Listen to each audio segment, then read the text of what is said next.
this is Eric with Pure VID Fitness, and this week's fitness tip is going to have to do with posture, upper body postures, so to speak.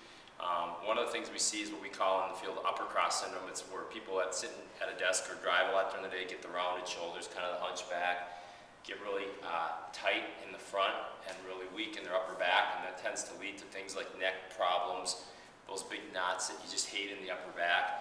And a lot of that can be rectified by just keeping a certain group of muscles really strong. And there's two muscles we're going to focus on specifically today that are their kind of little stabilizer muscles. But when they're strong and when they're active, they help pull the shoulder blades down and back and keep that nice posture, that military posture, shoulders back, chest up, abs drawn in. So we're going to focus on training those muscles today. We're going to start off right away with the mid traps. So we can do this really easily if you have at your gym. What you can do is just take a piece of tubing or a cable if you have a gym. You're going to sit down, and we want to do this from a seated so you can really just focus on these muscles. And you're going to take the arms out like so. Get some good tension if you're using a piece of tubing like I am here.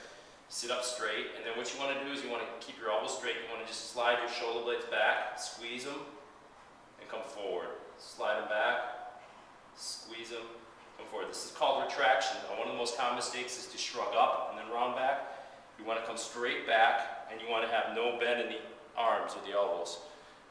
So you're just doing this. Once you get this down, you can actually turn this into a full blown exercise here. We'll do a retract, followed by a row. Retract, row. So it's a two-step exercise. But what that does is that teaches you to engage those muscles, those postural muscles, that support not only the posture, but also keep the shoulder stable. That's actually the foundation that your shoulders move off of. And that's the number one exercise you want to do. It's called retraction, and then you can progress to retraction and row. The second one we're going to do over here on the cable machine is a depression. And everybody's probably done, anybody who's ever been in a gym has done a lat pull down. And it's a pretty common exercise, but we're going to make this exercise have a little more bang for the buck. My ball is trying to land me. They tend to do that. Alright. Coming back in here, what you can do is, I like to use a stability ball if I have a machine like this, otherwise you can use a regular lat pull down. Get enough, you don't want a lot of weight here, but the first thing is kind of like the last exercise, we're going to pull the shoulders down, kind of a reverse shrug. Pull the shoulders down, pull the shoulders down. Once you feel like you've got that down, then you can turn from a reverse shrug into a good lat pull down. So it's reverse shrug, lat pull down.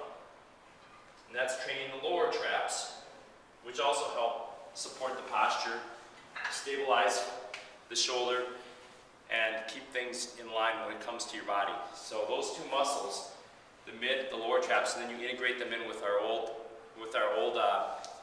faithful rowing exercises and pull-down exercises during your back routine will really help you get more out of those exercises. Typically the big mistake is pull with your arms, use a lot of biceps, but biceps really don't help you stabilize your upper back and your shoulder. Mid traps and lower traps too. They're those little muscles you never think about, but you can add them easily into any program. That's this week's fitness tip to help you prevent upper cross syndrome. For all you people that sit at desks or drive in cars all day, give this one a try. You'll thank me for it.